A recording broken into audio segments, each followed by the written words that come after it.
ya. Apa Aku mau Bunda? tanya nih ya, kalau nanti vaksin COVID-19 itu Datang? udah ada? Ada.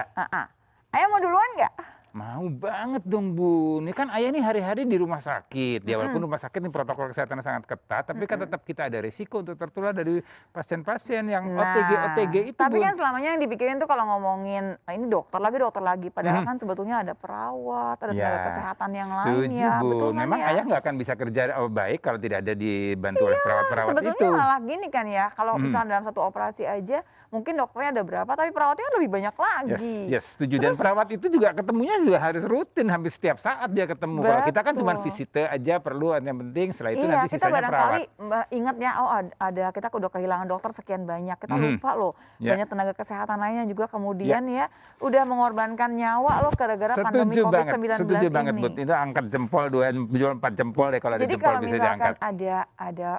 ada vaksinnya, ayah mau duluan juga? Ya kalau memang vaksinnya terbatas, sebenarnya sih mungkin perawat-perawat dulu deh gitu. Yang pasti dia kontaknya lebih biasanya lini pertama yang ketemu dengan pasien. Jadi itu mungkin mereka yang lebih dilindungi dulu. Kalau ada begitu. sisanya? Mau juga ya. Bunda emang nggak mau? Mau juga. Kita duluan aja deh ya. Tapi kan dengan lihat deh. keterbatasan vaksinnya dan segala macamnya kan memang ada yang didahulukan, ada yang kemudian yang berikutnya. Tapi artinya juga sebanyak mungkin orang bisa divaksin. Mudah-mudahan begitu. teman-teman perawatnya juga udah siap kali ya. Tapi kita kan hari ini akan membahas masalah itu. Kita hai dulu sama kita pemirsa. sapa dulu pemirsa. Halo pemirsa. Ya, ketemu lagi di Indonesia Sehat ya, karena sehat itu asik. Hari ini kita mau ngobrol-ngobrol nih pemirsa ya. Kita bicara mengenai vaksin nih pemirsa. Karena vaksin itu ceritanya ya akan diberikan kepada tenaga kesehatan terlebih dahulu. Kita pengen tahu juga nih, udah siap nggak sih nakesnya, tenaga kesehatannya. Kalau kami berdua termasuk yang siap. Karena kita sudah menunggu sebetulnya kapan ya kita kebagian. Walaupun ternyata barangkali kalau lihat urut-urutan nih, saya sama ayah nih belum tentu dapat yang awal-awal. Kenapa? Karena kita nggak langsung berhubungan sama COVID-19 kan ya. Iya, jadi selama kita menerapkan tadi pesan ibu nih, kita harus terapkan selalu pesan ibu dengan menggunakan masker, jaga jarak dan juga rajin mencuci tangan. Harapannya sih itu juga bisa memproteksi diri kita lah paling sampai tidak. Kemudian nanti kita kebagian vaksinnya nih pemirsa ya. Oh, saya kan janji pemirsa kemarin itu kan saya janji bahwa hari ini saya mau ngebagi apa yang saya bicarakan sama yang namanya Dr. Dewi Nur Aisyah ya. Apa nih beritanya kemarin tuh di Kopi Dalam Angka kita cerita mengenai belajar dari klaster yang berhubungan dengan keagamaan. Ternyata banyak sekali dan kita belajar yang namanya generasi penularan. Nah, kalau generasi berarti nggak 1-2 dong Bun. Maksudnya gini, kalau generasi kan kayaknya penerus bangsa yang gitu kan ya. Ini ternyata ini generasi yang negatif. Maksudnya begini loh pemirsa. Misalkan aja nih pemirsa supaya lebih gampang. Ayah ini tiba-tiba misalkan udah punya COVID-19, udah punya virusnya. Nah, ayah ini yang nularin pertama itu namanya generasi 0. Nah, kemudian ayah misalkan kumpul sama teman-temannya. Ya, teman-temannya kumpul nih ceritanya nih. Nularin. Nah, teman-temannya itu jadi generasi pertama. Pertama. Ayah 0 ya. Ayah yang pertama kali bawa tuh 0. Nah, yang pertama itu yang kena pertama itu generasi pertama. Kalau nanti teman-temannya ayah pulang ke rumah, ada istrinya, ada anaknya, jadi generasi kedua. Nah, biasanya kalau tracing itu pemirsa sampai generasi yang ketiga. Jadi kalau misalkan ada kumpul-kumpul kemudian kasus yang ditemukan misalkan 100, itu 100 bukan cuma generasi yang pertama. Jadi bukan ketularan di acara tersebut, bisa juga di acara tersebut ketularan cuma 10 misalkan. Pulang masing-masing nambahin lagi. Jadi kalau kita makan nangka kena getahnya gitu Bun ya. Yang makan nangka yang enak ya getahnya itu yang kemana-mana. Satu orang ketularan berarti dia bisa bikin generasi yang banyak banget. Tambah ini nularinnya itu bisa sampai 5 orang, bisa 10 orang. Jadi hati-hati pemirsa ya, bicara sama COVID-19 ini pandeminya masih jalan. Nah, hari ini bicara mengenai kesiapan nih. Kita mau kedatangan Bapak Harif Fadilah, ini Ketua Umum PPNI. Hai Pak Harif, apa kabar? Halo, selamat pagi, menjelang siang Pak Hanif. Silakan Pak Hanif. Nih, Pak Hanif apa Pak Harif? Coba. Harif. Oh salah. Kata saya udah 4 nih Pak Harif. Pak Hanif. Harif ya. Gak apa-apa. Ya maaf ya Pak Harif. Emang suami saya seperti inilah keadaannya. Tapi dia baik hati loh sebetulnya. Hanif juga bagus artinya Hanif. Hanif juga bagus. Bagus artinya ya. Tapi yang Harif aja deh. Kan yang udah jelas kan udah ngetok di mana-mana. Saya kalau ngomongin Pak Harif tahu nggak semua tahu perawat saya. Jadi Pak Harif, PPNI itu apa sih sebetulnya? Saya nggak mau nyebutin tadi sengaja biar Pak Harif yang ceritakan. Makasih Dokter Lula. Dr. Boy. Jadi PPNI itu adalah Persatuan Perawat Nasional Indonesia, adalah wadah para perawat-perawat berkumpul untuk menyatukan diri untuk mencapai tujuan bersama dalam pengembangan profesinya. Nah, kalau dokter kan ada Ikatan Dokter Indonesia. Kalau perawat ya Persatuan Perawat Nasional Nah, Indonesia. jadi kalau dokter tuh punya ID, nah perawat itu punya PPNI. Nah, kita akan bicara lebih jauh lagi bagaimana kesiapan PPNI menerima yang namanya vaksin COVID-19. Nanti ya pemirsa ya, kita jeda sebentar, kita akan kembali sesaat lagi pemirsa. Ya, jangan kemana-mana pemirsa, terus saksikan Indonesia Sehat, karena sehat itu asik.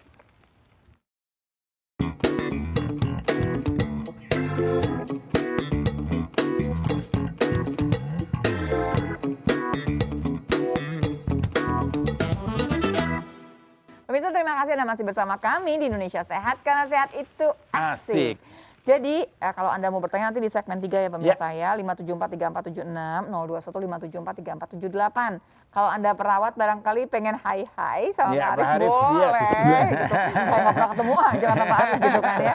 Pak, saya tuh kalau lihat perhimpunan-perhimpunan tuh yang saya lihat kayaknya komandonya rapi banget tuh kan bidan biasanya. Dan kalau perawat kayak gimana Pak? Insya Allah sampai hari ini kalau soal komando apalagi untuk kebaikan misalnya seperti vaksin dan penanganan pandemi sampai hari ini kami nggak ada kesulitan untuk mengkoordinasikan sampai ke daerah. Saya baru pulang dari Aceh ini kemarin. Itu dalam Aceh ngapain Pak Arief? Kita supervisi pelatihan perawat khusus ICU di 10 provinsi. Itu dari BNPB, kemudian substansinya kita yang isi melalui himpunan perawat critical care dan kita lakukan supervisi pelaksanaannya. Iya, sebetulnya kita nggak ngomongin cuma pandemi aja ya, kan kapan aja, dan kalau udah ngomongin BNPB semua bencana nih. Iya. Masuk akhir tahun ada bencana yang barangkali udah tahunan tuh Pak, biasanya banjir dan lain-lain ya Pak ya. Dan liburan panjang ya. Liburan panjang. Liburan panjang, tapi kan lagi pandemi. Gimana mau kemana-mana deh, libur panjang ya. Yang perlu aja. Nah, saya tuh mau tanya bagaimana sih kesiapan tenaga kesehatan nih, khususnya perawat ya Pak ya. Melihat bahwa ini pandemi masih jalan terus setelah sekian lama. Dan kalau kita berdua mungkin nggak terlalu hafal Pak, tenaga kesehatan dari perawat yang sudah kehilangan nyawa tuh juga banyak ya Pak ya katanya Pak? Iya. Di data kami itu sampai hari ini ada 128 orang perawat yang wafat. Ya, 3.500 lebih yang terkonfirmasi positif ya. Tapi itu dari yang terkonfirmasi itu belum semua melaporkan sebenarnya. Pasti ya, dengan sendirinya. Tapi kalau yang sudah 3.500 yang kami dapat itu sudah by name by address itu. Iya, tapi sebenarnya sih saya juga angkat jempol ya untuk perawat-perawat. Ya, terutama saya di tempat saya bekerja itu memang perawat-perawat itu jadi garda terdepan, betul-betul terdepan gitu ya dibanding dokter ya, terus terang ya. Walaupun dokter memang ada juga di situ, tapi yang memang artinya kalau ada pasien datang, ini pasti yang pegang dulu, yang ketemu dulu adalah perawat. Dan kadang-kadang nih waktu di awal-awal sebelum kita 3M dan segala macam, kita belum benar-benar belum siap lah dalam tentang itu, karena masih kaget gitu. Dan itu benar-benar perawat tuh ya sudah nggak pilih-pilih lagi, pokoknya semua dikelola, semua dijaga, semua dirawat dengan baik. Dan bahkan sekarang ini sudah mulai kita menerapkan protokol dengan baik dan ada ruang-ruang isolasi ini, perawat tuh tetap artinya dedikasinya itu luar biasa deh. Itu saya angkat jempol deh untuk itu. Dengan sendirinya ya. Jadi gimana Pak? Kalau bicara mengenai kehilangan sudah cukup banyak ya Pak ya. Ya, yang terkena juga sudah cukup banyak. Tapi kan tidak menyurutkan niat kita kemudian memang ini adalah pekerjaan kita dengan sendirinya ya Pak ya, sebagai tenaga kesehatan. Bicara mengenai vaksin yang akan kemudian datang, ini seberapa siapnya sih teman-teman perawat nih? Jadi saya kira ini pun adalah diskusi yang kami selalu lakukan di internal kita dengan berbagai media yang kami punya internal. Dan hari ini kami lakukan survei internal juga, ongoing survei ya. Itu di angka presentasenya alhamdulillah saya kira bagus, jadi 83% itu perawat bersedia menerima vaksin yang program pemerintah untuk pertama kan begitu. Ya. Kemudian untuk dia menjadi vaksinator itu ada 68% bersedia menjadi vaksinator. Nah itu walaupun vaksinator tuh maksudnya gimana sih Pak? Petugas membantu memberi vaksin. Yang nyuntikin gitu kan? Iya. Karena kan pasti tidak lepas pada saat pemberian pelaksanaan program vaksin itu akan ada petugas yang memberikan kan, ya kan? pasti salah satunya perawat yang pasukannya terbanyak akan terlibat di situ. Ya, tapi kalau terkait dengan perawat kan artinya perawat ini juga ada yang berkeluarga, artinya punya suami, punya istri, punya anak. Ini bagaimana sistem supportnya untuk keluarga ini, Prof? Ya, sejauh ini sebenarnya di awal-awal memang kami mendapat curhatan gitu ya dari teman-teman yang langsung itu. Misalnya mereka kalau bisa nggak usah pulang dulu ke rumah lah gitu, gitu seperti itu ya, nggak usah pulang dulu ke rumah gitu ya, nanti kamu nularin kami gitu kan gitu di rumah ini, kata istri kah atau anak kah atau suami kah gitu. Tapi kesini-sini lebih mengerti kali ya. rasanya sudah mulai memahami bahwa ternyata risiko yang diterima jika perawat-perawat itu melakukan dengan benar, saya kira akan sangat kecil sekali. Misalnya pulang ya sebelum memegang keluarga dia harus mandi besar dan lain sebagainya. Itu yang dilakukan hari ini. Saya kira supportnya luar biasa juga dari para keluarga. Jadi pemirsa sudah nggak zaman nih kemudian punya apa namanya ya? Ada stigma gitu yang diberikan kepada tenaga kesehatan terutama kepada perawat. Ini tadinya awal-awal memang banyak ya, tapi biar tahu saja sebetulnya kita tertular itu waktu kemudian kita lengah. Dan sebetulnya tempat yang paling nggak pernah lengah adalah rumah sakit. Karena rumah sakit itu semua yang masuk ke rumah sakit itu udah siap-siap dengan 3M-nya yang rapi sebetulnya. Mereka tidak tertular di sana. Jadi kalaupun memang ada tenaga kesehatan yang tertular, mesti didatangi lebih jauh sebetulnya ya. Kalau sekarang ini ya pemirsa, kalau di awal-awal kita mengerti lah. Karena memang kita belum tahu nih ceritanya seperti apa sih COVID. Kalau sekarang tenaga kesehatan itu malah yang paling rapih sebetulnya. Kalau kita lihat, kita telusuri, kalau sampai ada yang terkena, biasanya berhubungan sama waktu kumpul keluarga. Jadi malah dia bukan generasi nolnya loh pemirsa, dia malah generasi 1, generasi 2-nya sebetulnya tertular. Atau di transportasi umum. Nah, itu lagi. Jadi bukan dia yang pertama kali menularkan, bukan nih ceritanya. Baik, Pak Arief, ini kayaknya slide-nya udah bisa nih Pak Arief ya. Nah, silakan Pak. Katanya ada beberapa slide yang Bapak akan berikan. Silakan. Oke, di slide aja Pak. Mungkin di swap Pak. Bapak bisa swap sendiri. Mana yang Bapak mau swap boleh Pak. Mana yang mau dikeluarkan. Baik. Nah, saya kira bicara perawat Dr. Lula dan Dr. Boy. Tahun ini sebenarnya ditetapkan tahun perawat dan bidan internasional. Gimana tuh ceritanya? Oleh WHO. Iya, betul. Jauh sebelum pandemi ini datang. Nah, sehingga kami mengambil bahwa ini adalah momentum tahun ini. Begitu juga WHO dia bilang perawat adalah tulang punggung dalam sistem kesehatan. Ini memberikan semangat sebenarnya pada teman-teman kita walaupun masa pandemi ini sedang berlanjut ya untuk terus mengabdi. Ini tokoh perawat dunia, Florence Nightingale ya. Tahun 1870 itu mengatakan ini, Dr. Boy dan Dr. Lula. It will take 150 years for the world to see the kind of nursing I envision. Nah, ternyata tapi kalau dihitung-hitung pas ya. 1850. Ini jangan-jangan dia cenayang juga. Gitu ya. Nah, oleh karena itu hal ini kita di internal perawat kami jadikan momentum tahun ini. Untuk memberikan yang terbaik sehingga kita bisa mewujudkan apa yang disampaikan oleh Florence ini agar masyarakat tahu tentang kebaikan perawat. Gitu, kira-kira begitu ya. Ini yang Iya, ini yang saya sampaikan tadi. Dalam kondisi hari ini. Ini internal pemantauan internal kami by name by address ini ya. Dengan sistem keanggotaan kita. Sudah 128 orang yang gugur. Tapi setiap ini kami sampaikan ke semua jejaring internal kita, Dr. Lula. Tetapi kita selipkan satu nasihat-nasihat. Apa yang harus dikerjakan, diingatkan kembali. Pemirsa, yang paling bagus yang saya mau garis bawahi adalah yang menjadi korban ditulis 128 orang gugur. Kenapa gugur? Karena memang ini peperangan sebetulnya dan mereka jadi pahlawan. Senang sekali rasanya. Ya, oke. Jadi, kalau dari sebaran gitu. Jadi memang paling banyak Jawa Timur. 34 karena Jawa Timur orang. Sempat meledak ya awal-awal. Iya, sempat awal ya. Meledak, kemudian DKI Jakarta, Jawa Tengah dan seterusnya. Dan paling banyak itu memang di rumah sakit.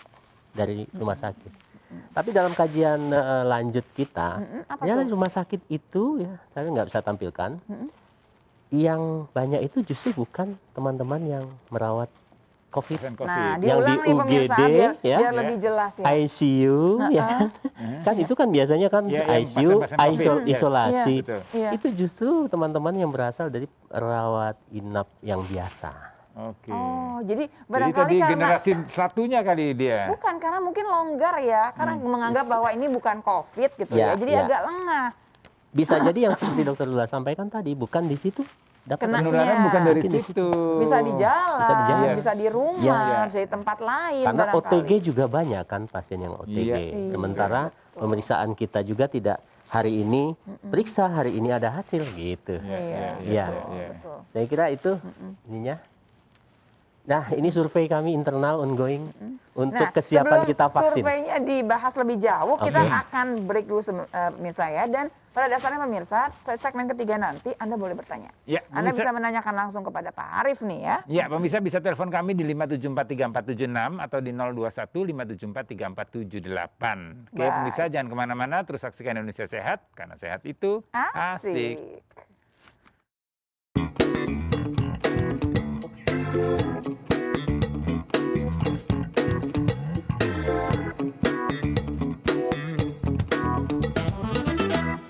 Ya pemirsa, terima kasih kembali di Indonesia Sehat, karena sehat itu asik. Dan di segmen ini Anda boleh bertanya, 5743476, 021 5743478. Kita masih membahas mengenai kesiapan teman-teman dari tenaga kesehatan, dari perawat nih ya.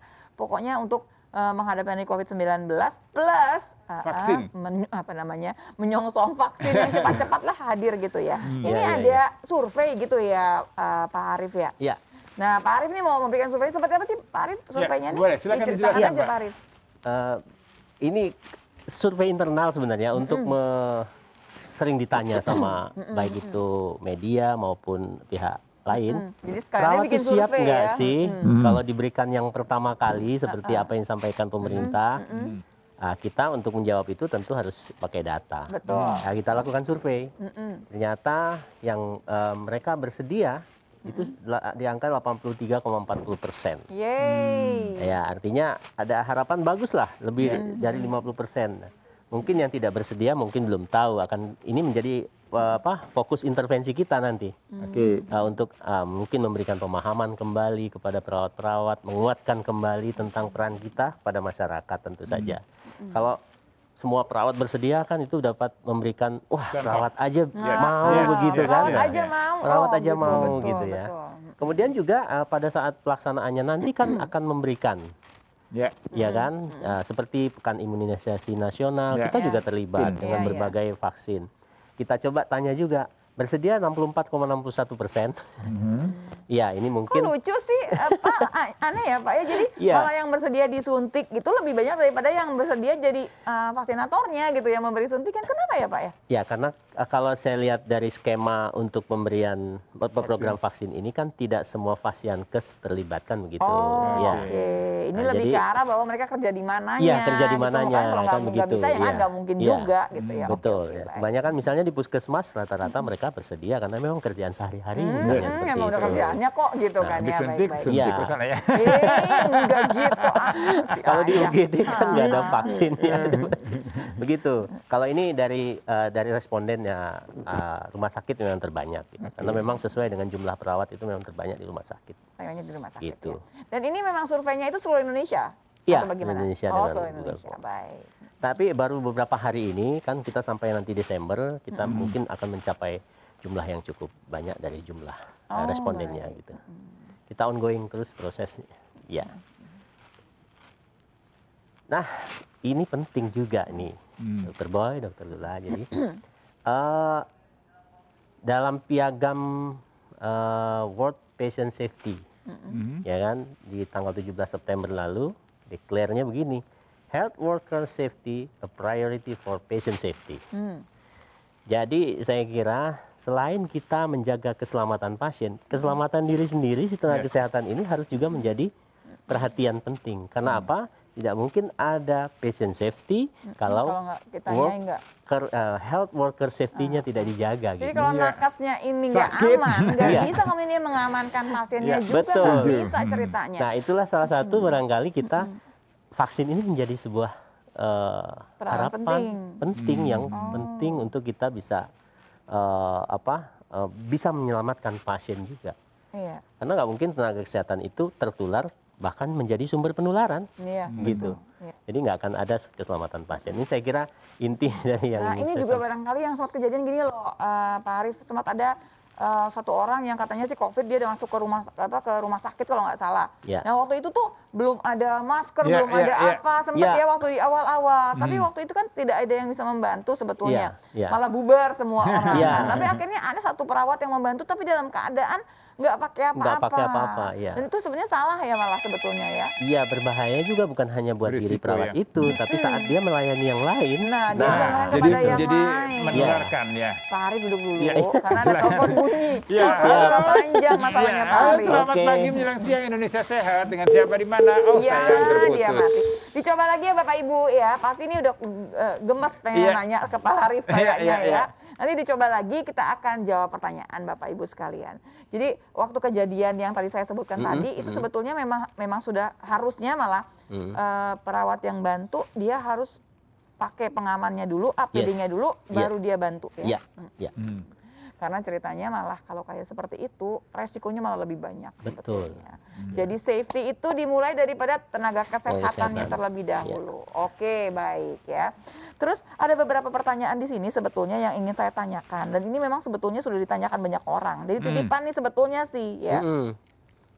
Kalau menurut Pak Arief nih ya, sebetulnya seberapa masyarakat tuh sudah mengerti seberapa jauh sih mengenai vaksin? Satu, pengen tahu Pak Arief. Yang kedua, sebenarnya penting banget nggak sih masyarakat mengerti bahwa vaksin itu penting? Ya, yang pertama itu saya kira perlu kita lakukan kajian lebih dalam lagi, seberapa jauh. Tapi saya rasa pembicaraan vaksin ini dibantu dengan media dan media sosial tentu saja. Hari ini mungkin lebih luas mereka mendapatkan informasi tentang vaksin. Tentu mereka harus bijak menerima informasi yang mana kan gitu. Tapi yang pertanyaan nomor 2 ini adalah saya kira ini peran kita tenaga kesehatan untuk bisa meyakinkan para masyarakat tentang vaksin. Kalau vaksin ini nanti sudah dinyatakan aman dan efikasinya tinggi oleh pemerintah dan lembaga yang berwenang, maka saya kira tidak ada alasan untuk kita menolak gitu ya. Karena apa? Karena saya kira kepentingan vaksin ini kalau kita lihat dulu penyakit ada difteri, ada campak, pneumonia, itu awal-awal yang tidak ada vaksin kan luar biasa meningkatnya. Tapi dengan adanya vaksin itu kan menurun. Bahkan berkurang, bahkan ada yang hilang penyakit sampai sudah hilang itu seperti kayak cacar ya. Iya, itulah pentingnya vaksin itu untuk mengurangi kesakitan dari masyarakat yang jumlahnya cukup banyak. Nah, dalam kondisi pandemi ini ada harapan vaksin COVID. Kita berharap dengan vaksin ini akan mengurangi jumlah orang yang sakit. Betul.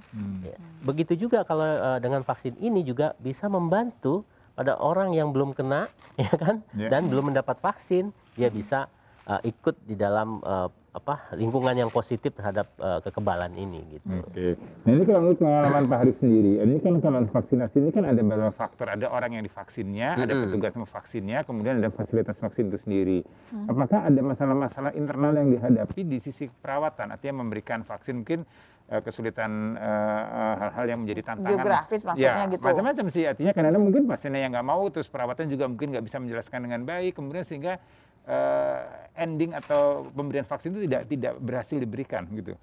Kira-kira antisipasinya apa yang dilakukan untuk perawat-perawat oleh pihak perawatan? Potensi itu ada ya, karena Indonesia tidak rata, tidak sama kondisinya. Nah, kemarin ada Kementerian Kesehatan saya rasa sudah mulai menyiapkan ini karena kami dikumpulkan dalam semua organisasi profesi, juga stakeholder dalam rangka persiapan pemberian vaksin. Nah, di situ juga dia bahas tentang bagaimana komunikasi, ya kan? Nah, tapi secara standar sebenarnya baik perawat, dokter, bidan, tenaga kesehatan itu kan diberikan bekal untuk bagaimana memberikan penyuluhan kesehatan. Itu standarnya. Nah, tinggal ditambah gitu substansi spesifik bagaimana lebih meyakinkan lagi masyarakat. Jadi saya mau menginginkan kepada masyarakat, karena artinya kita ini semua tenaga medisnya sudah siap, jangan kemudian kesiapan ini menjadi sia-sia gitu. Aduh saya nggak mau deh divaksin, saya nggak mau ini dan segala macam. kan nanti kan, nah acara ini kan salah satunya gitu jalan supaya Bapak Ibu sekalian mengerti. Nah pemirsa kalau masih belum ngerti boleh telepon ke sini, tanya lebih jauh juga. Saya juga mau tanya mengenai KIPI. Itu KIPI. Kejadian ikutan pasca imunisasi. Nah yang namanya KIPI itu apa? Terus bagaimana penanggulangannya? Nanti kita bahas sesaat lagi pemirsa ya. Kita jeda sebentar, kita akan kembali sesaat lagi. Iya, terus saksikan Indonesia Sehat karena sehat itu asik.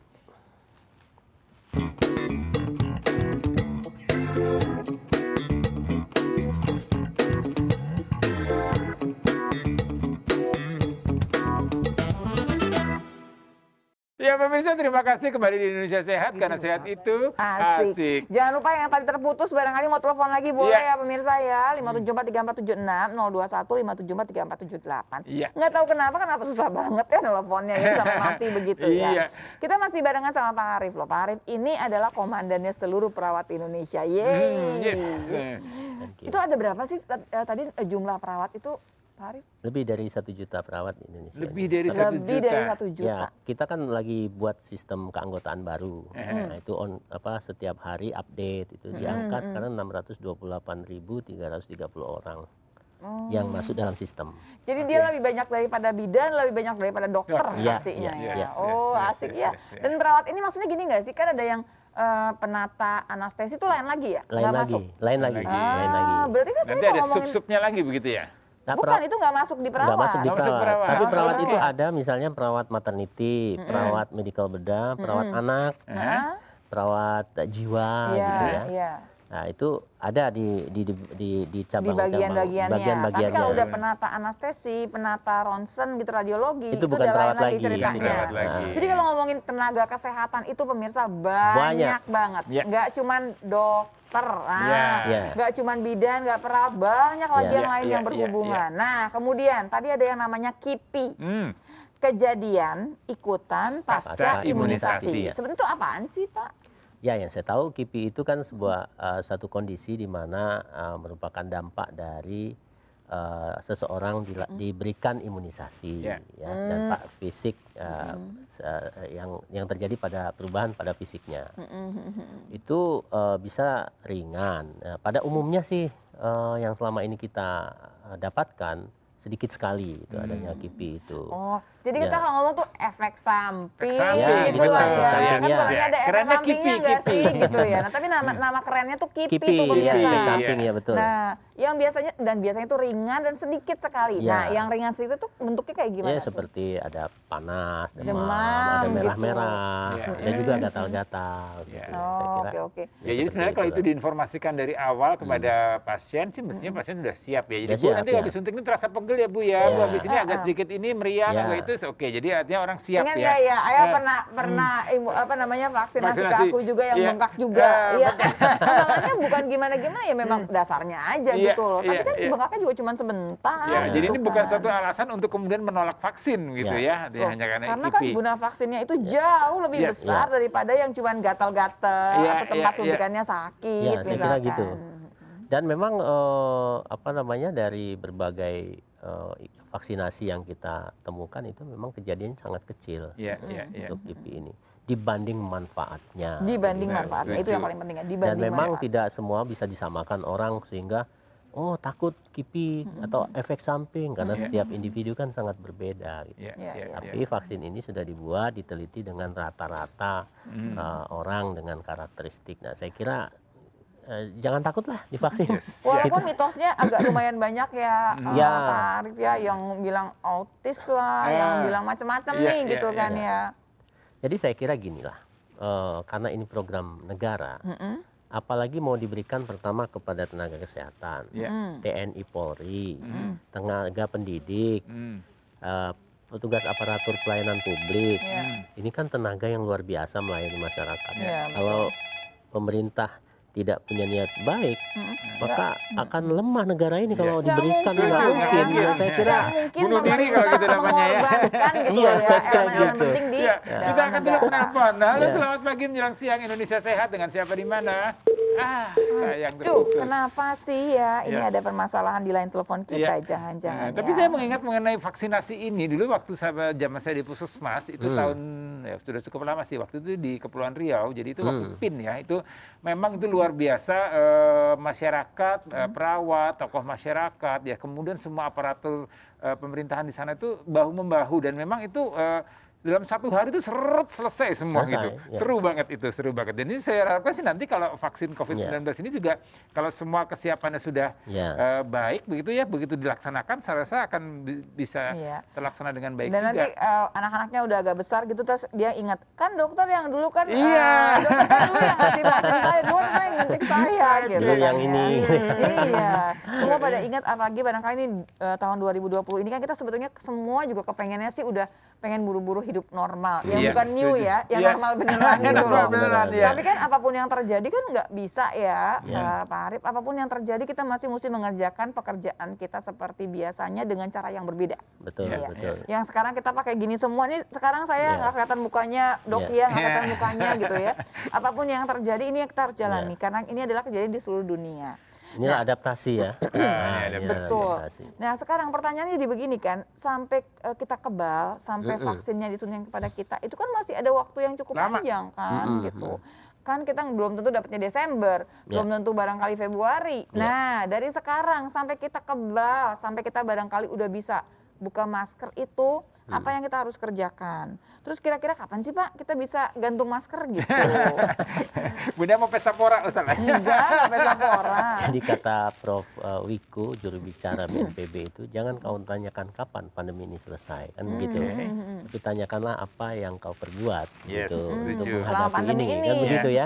Nah, jadi saya kira apa yang harus kita lakukan? Nah, karena biasanya itu bukan biasanya, kita yakin ada 3 hal untuk mengatasi pandemi ini. 1, obatnya ada. 2, vaksinnya ada.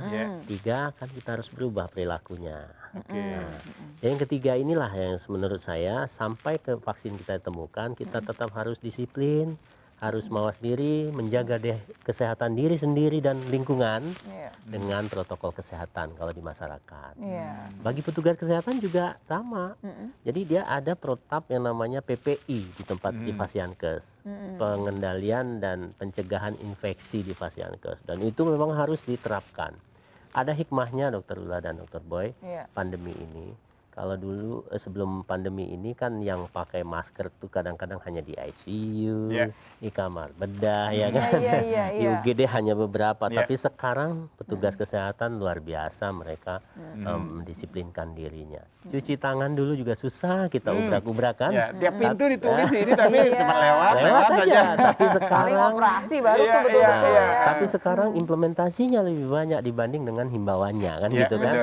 Nah ini hikmahnya seperti itu. Saya kira ini yang harus kita terus-menerus lestarikan. Bahkan sampai vaksin ketemu pun, ini tetap harus kita lakukan. Jangan kendor ya mestinya jangan kendor, gitu. Satu lagi pemirsa, ternyata dengan memakai masker, dengan 3M tadi itu loh, sebetulnya kita memutus rantai penularan bukan cuma COVID-19 sekarang. Penyakit-penyakit lain juga. Jadi banyak penyakit lain yang barangkali lewat udara juga nih, gitu, lewat droplet juga nih, langsung ke bawah juga sebetulnya. Tapi yang menariknya juga tadi ini ya, selain 3M protokol tadi, sekarang untuk menjaga kesehatannya pun perawat kelihatan lebih proaktif gitu. Olahraga disempatkan, pagi berjemur disempatkan gitu. Saya lihat ini perawat kenapa sih pada di luar pada berjemur? Berjemur ya ternyata ya. Gitu.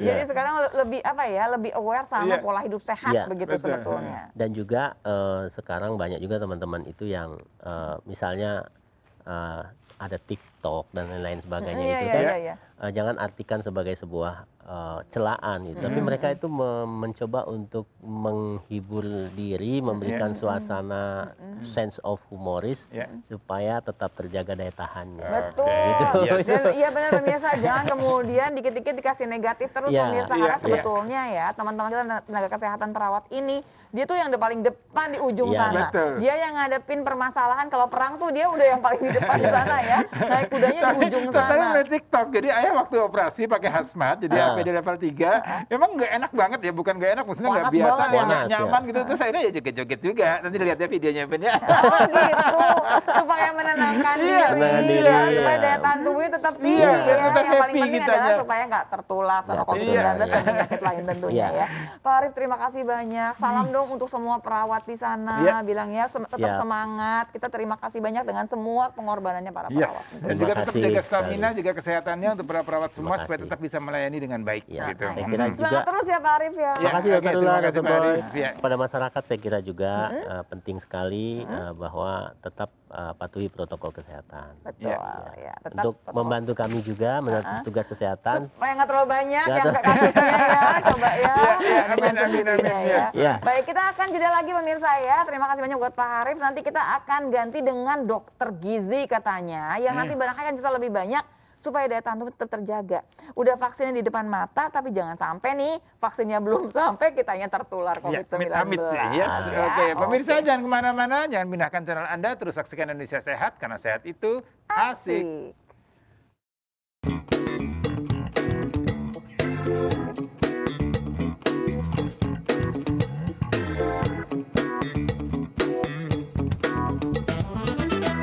Pemirsa, sudah sampai di segmen dapur dan kita udah barengan sama Dokter Ida Gunawan, spesialis gizi klinis ya. Kita mau tanya supaya nanti begitu vaksinnya dijos gitu ya, daya tahan tubuhnya bagus banget tuh gimana caranya ya. Baik, lagi kita akan bicara mengenai makanan apa yang harus dikonsumsi supaya nanti vaksinnya itu bekerja dengan baik, kita punya daya tahan tubuh yang gimana nih Dokter Ida? Kalau kita bicara soal makanan yang bagus untuk meningkatkan imun sistem, WHO sebetulnya sudah merilis loh, sudah mengeluarkan guideline-nya, sudah mengeluarkan COVID ini. Iya, untuk COVID ini. Jadi beliau minta supaya kita makannya tuh harus seimbang. Kita selalu berpikir buah, sayur, Kita lupakan makanan seimbang. Jadi harus ada karbohidrat. Nah, kalau buat orang Indonesia paling baik adalah nasi ya. Harus ada nasinya, harus ada proteinnya atau lauknya. Bisa dari ikan ya, ayam, daging. Kemudian ada tahu tempenya sebagai protein nabati. Kemudian jangan lupa sayur-sayuran dan buah-buahan. Jadi kita jangan berpikir, pokoknya kalau mau sehat saya hanya makan sayur buah. Kita lupa makan nasi dimusuhin. Nah itu enggak salah ya. Jadi tetap makannya harus seimbang, sayur dan buah tetap dimasukkan sebanyak setengah porsi. Nah kalau kita makan nih ya, sering sekali kita makan nasinya segini banyak loh ya. Itu sama ya dok? Itu baru icip-icip. Jadi kalau kita taruh di piring bundar, maka setengah piring itu kita isi dengan sayur dan buah.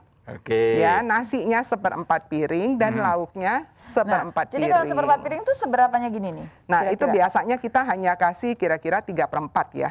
Nah, 3/4, tapi tergantung juga ukuran tinggi badan, berat badan. Sih boleh kali ya. Tapi kalau tadi piring kan ukuran piring macam-macam, ada piring kecil, piring sedang, piring gede. Prinsipnya piring bundar yang biasa kita pakai aja, yang normal ya. Nah, itu yang dipakai. Kalau kayak protein seberapa? Nah, kalau protein tempe seberapa gitu, tahu seberapa. Kalau misalnya ikan kita minta, nah kalau kayak daging nih ya, daging kira-kira separuhnya. Separuhnya, kemudian tahu tempe kira-kira 1 jari kita nih. Nah, kalau tahu nih segini nih. Ini adalah satu porsi tahu, ya. Kalau tempe itu kira-kira seginilah ya, segini sepotongnya kita. Ya nggak kenyang amat kayaknya. Kan kenyangnya nggak menggunakan protein, kenyangnya menggunakan sayur-sayuran dan buah-buahan. Kayaknya udah salah banyak. Salah banyak. Ada yang bilang katanya kalau makan sayur buah itu tidak boleh bersama dengan makanan utama katanya gitu. Jadi harus dijeda 1 jam. Boleh nggak sayur buahnya duluan dong? Sekarang? Boleh saja. Jadi makan. Sebenarnya tidak ada penelitian yang bilang harus makan sayur buah dulu baru nanti terakhir ini dan ini ada urutannya gitu ya. Ternyata enggak. Jadi kalau kita makan sayur dan buah lebih dulu, itu memberikan rasa kenyang, sensasi kenyangnya lebih duluan. Gitu. Dan kita bisa tidak berantem, mereka saling bersaing. Ya, biasanya kan zat-zat gizi ini begitu masuk ke tubuh kita dengan enzim-enzim pencernaan kan diubah menjadi yang materi yang siap serap, nutrien zat gizi yang siap serap. Nah, mereka tuh sering kompetitif, bersaing gitu loh. Nah, jadi kalau kita kepengen supaya kita mendapatkan tinggi antioksidan dari si tomat, maka kita jangan bersaingkan dengan yang lain-lainnya. Jadi kita kolaborasi dulu mereka berdua, baru nanti kita tambahkan proteinnya supaya ada yang carrier dia, yang membawa dia.